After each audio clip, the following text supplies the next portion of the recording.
Oke, balik lagi sama gue dan kali ini gue mau bahas soal hal apa aja yang harus kalian perhatiin sebelum SBMPTN dan UTBK.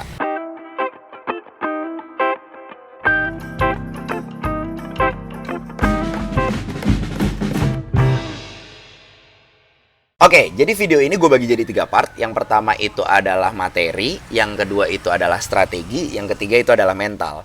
Dan sekarang kita akan bahas soal strategi. Oke? Karena gini, SBMPTN, UTBK itu nggak melulu soal pinter-pinteran ini, tapi pinter-pinteran ngakalin juga. Kenapa?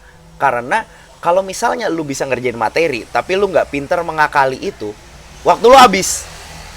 Karena UTBK tuh cepet banget asli. Lu kalau misalnya tryout mungkin ya, lu kayak kerasanya lama banget.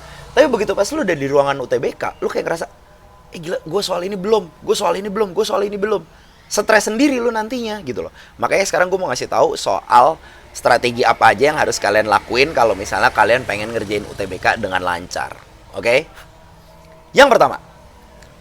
Jadi yang pertama itu adalah lu harus bisa mengerjakan soal itu dalam jangka waktu yang pendek dan ya udah lu kerjain sampai kayak misalnya nih, lu punya soal matematika terus bisa lu kerjain tapi nggak sampai selesai, tapi lu udah tahu jawabannya. Ya udah, jangan diterusin untuk mencari pembenaran. Sebenarnya nggak masalah kalau misalnya lu udah tahu ini kayak gimana, ini kayak gimana, ini kayak gimana. Tapi kalau misalnya udah kebayang kira-kira jawabannya itu apa, ya udah sikat aja langsung seret, coret gitu kan, atau enggak diklik gitu kan. Kan kalau sekarang diklik ya. Kalau dulu gue masih dibuletin tuh masalahnya soalnya.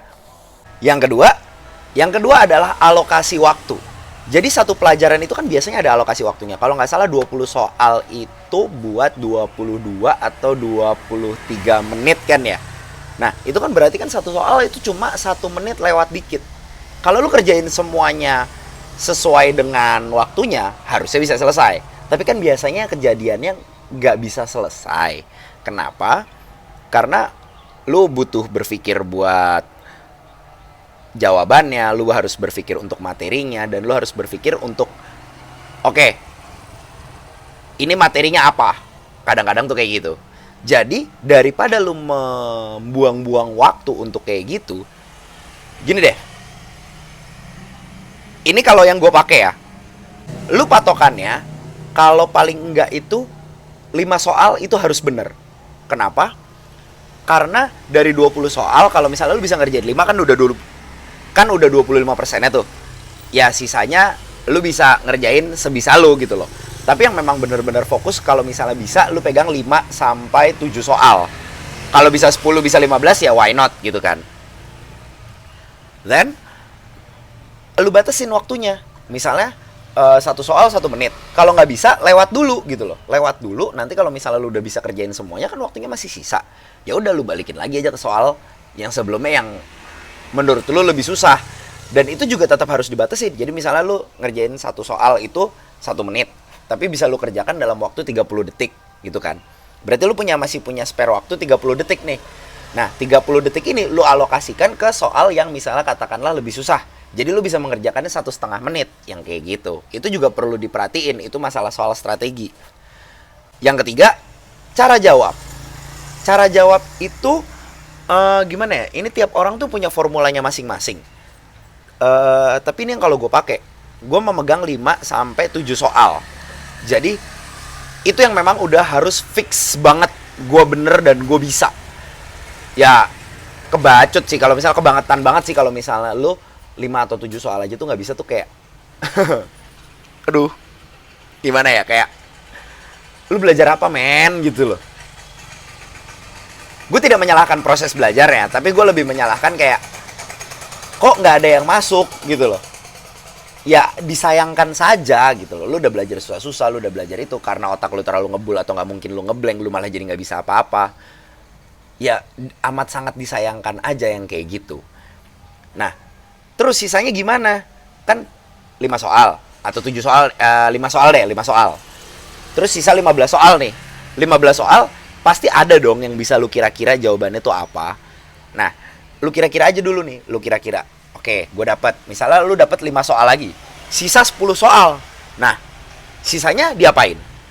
Ya udah, nembak aja gitu loh. Apalagi kalau waktunya udah mepet, misalnya kayak katakanlah waktunya udah tinggal sisa 5 menit atau 3 menit kayak gitu. Ya udah tinggal lu tembak-tembakin aja gitu loh. Maksudnya lu ngasal gitu loh. Nah, ngasal ini juga ada strateginya. Strateginya adalah lu memilih jawaban yang sama. Ini kalau yang gue pakai. Kenapa? Karena menurut probabilitas, kalau lu jawab yang sama, itu pasti ada yang nyangkut. Ya, ya walaupun cuma 1-2 soal ya lumayan lah daripada nggak ada yang nyangkut sama sekali. Justru malah kalau misalnya lu ngebatik, jadi misalnya kayak ada 10 soal, lu jawabnya A, B, C, D, C, B, A, B, C, D, ngebatik zigzag kayak gitu. Atau nggak A, A, B, B, C, C, D, D, itu malah kemungkinan buat dapetnya lebih random, probabilitasnya lebih rendah. Jadi kenapa mendingan lu jawabnya, misalnya lu jawab A yang asal nih, ya udah sisanya A aja semua, nggak mungkin gak ada yang nyangkut gitu loh. Ya 1-2 soal kan lumayan gitu loh. Jadi jangan mikirin yang lain-lain. Kalau misalnya udah kayak gitu, ya udah nothing tulus aja, karena lu juga udah nggak bisa, waktunya tinggal sebentar, daripada lu nggak jawab malah nggak dapet nilai, mending lu usaha buat dapet nilai gitu maksud gue. Oke, selanjutnya adalah pack simple. Maksudnya pack simple gimana? Pack simple itu adalah gini, lu datang ke tempat ujian, jangan ribet, asli jangan ribet. Jangan ribet bawa buku, bawa tas, bawa apa yang diperlukan aja. HP, terus kartu ujian, terus apa pulpen, pensil, yang gitu-gitu aja, yang esensial aja. Jangan bawa yang aneh-aneh, jangan bawa laptop, jangan bawa buku, jangan bawa ATM, jangan bawa, ya pokoknya gitu.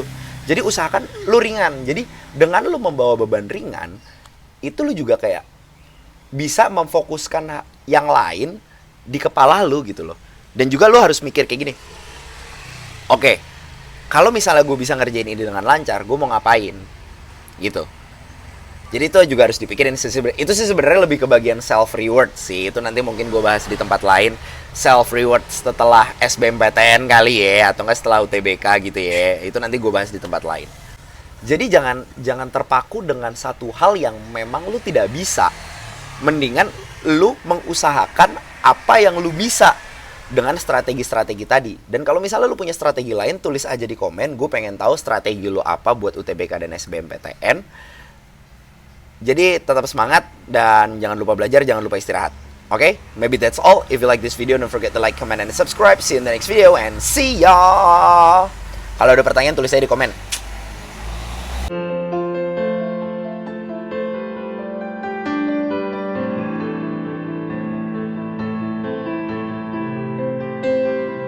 Lima poin penting dalam berstrategi waktu SBMPTN. Coming up next.